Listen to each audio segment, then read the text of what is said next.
Welcome to the Banker Lamp. Please enjoy the video. In this video, I will explain how to chrome black rims. First, gather all your materials, including specialized black chrome paint, primer, and clear coat.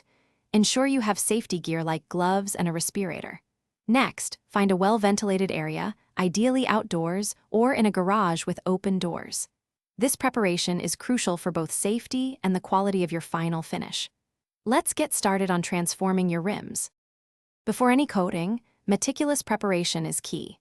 Begin by thoroughly cleaning your rims with a strong degreaser and a stiff brush to remove all dirt and grime.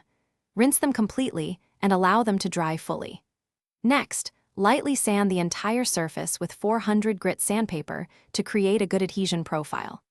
Finally, carefully mask off your tires and valve stems using painter's tape and newspaper to protect them from overspray. This step prevents unwanted paint on your tires. Now for the exciting part, applying the finish. Start with 2 thin, even coats of automotive primer, allowing proper drying time between each. Once the primer is dry, apply 3 to 4 light coats of your specialized black chrome paint. Maintain a consistent distance of about 6 to 8 inches from the rim for even coverage. Finally, seal your work with 2 layers of high-gloss clear coat, ensuring maximum durability and that stunning black chrome shine. Patience here yields the best results. After applying all coats, the curing process is vital for durability.